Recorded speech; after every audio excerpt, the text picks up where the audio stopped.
আসসালামু আলাইকুম। আশা করি বন্ধুরা সবাই ভালো আছেন।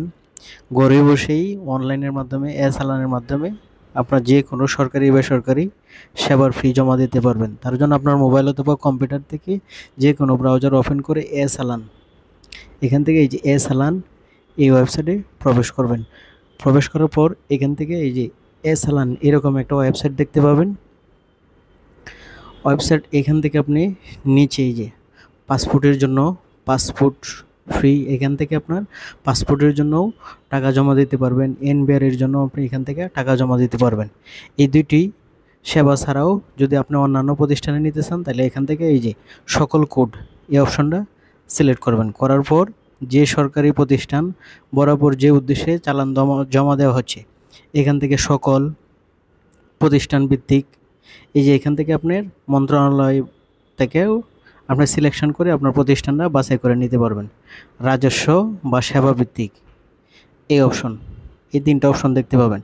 আপনি এখান থেকে এই যে সকল এই অপশনটা সিলেক্ট করবেন। করার পর এই যে সকল প্রতিষ্ঠান বা প্রতিষ্ঠানের নাম এখান থেকে আপনি বাংলা অথবা ইংরেজিতে টাইপ করে নেবেন। আপনি যে প্রতিষ্ঠানের বরাবর চালানের টাকা জমা দিতে চান, যেমন আমি আর্কাইভস ও গ্রন্থাগার অধিদপ্তর বরাবর আমি চালানের টাকা জমা দিতে চান, এখানে আপনি বাংলা অথবা ইংলিশে লিখে নেবেন। লেখার পর এটা সিলেক্ট করবেন। করার পর এখানে অর্থনৈতিক কোড বা নামটা টাইপ করুন। আপনি আর্কাইভস ও গ্রন্থাগার অধিদপ্তরের কী মাধ্যমে আপনার টাকাটা কী বাবদ আপনার টাকাটা জমা দিতে চান, যেমন আমি অন্যান্য আদায় টাকাটা জমা দিতে চাই, কত টাকা জমা দিতে চাই এখান থেকে আপনি টাকার পরিমাণটা দিয়ে দিবেন। দেওয়ার পর যে ব্যক্তি বা প্রতিষ্ঠানের পক্ষ হইতে অর্থ জমা দিবেন, মানে এই 2000 টাকা আপনি কে জমা দিবে, আপনি জমা দিবেন না প্রতিষ্ঠানের পক্ষ থেকে জমা দিব। যদি আপনি নিজে দেন তাইলে এই যে ব্যক্তি, আর যদি বেসরকারি প্রতিষ্ঠান হয় বা সরকারি প্রতিষ্ঠান হয় তাহলে এখান থেকে এই অপশনগুলো থেকে আপনি সিলেক্ট করে নেবেন। যদি ব্যক্তি হন তাহলে এই ব্যক্তি অপশন সিলেকশন থাকা অবস্থায় এখান থেকে জাতীয় পরিচয়পত্র, জন্ম নিবন্ধন, টিন এই অপশনগুলো দেখতে পাবেন। এখান থেকে আপনি এই যে অন্যান্য এই অপশনটা সিলেকশন করে নেবেন। করার পর শনাক্তকরণ নাম্বার হিসাবে আপনার এনআইডি নাম্বার, পাসপোর্ট নাম্বার অথবা জন্ম নিবন্ধন নাম্বার ইংরেজিতে লিখবেন। আপনার নাম ইংরেজিতে দিবেন। এখান থেকে আপনার ঠিকানাটা বসিয়ে দিবেন। বসানোর পর যোগাযোগের জন্য এখান থেকে আপনার মোবাইল নাম্বারটা দিয়ে দিবেন। দেওয়ার পর অর্থ পরিশোধের বিবরণ, মানে আপনি এই 2000 টাকা কোন কোন মাধ্যমে কী মাধ্যমে দিতে চান। অনলাইন ব্যাংকিংয়ে যদি দেন তাহলে এই ব্যাঙ্কগুলোর মাধ্যমে আপনি দিতে পারবেন।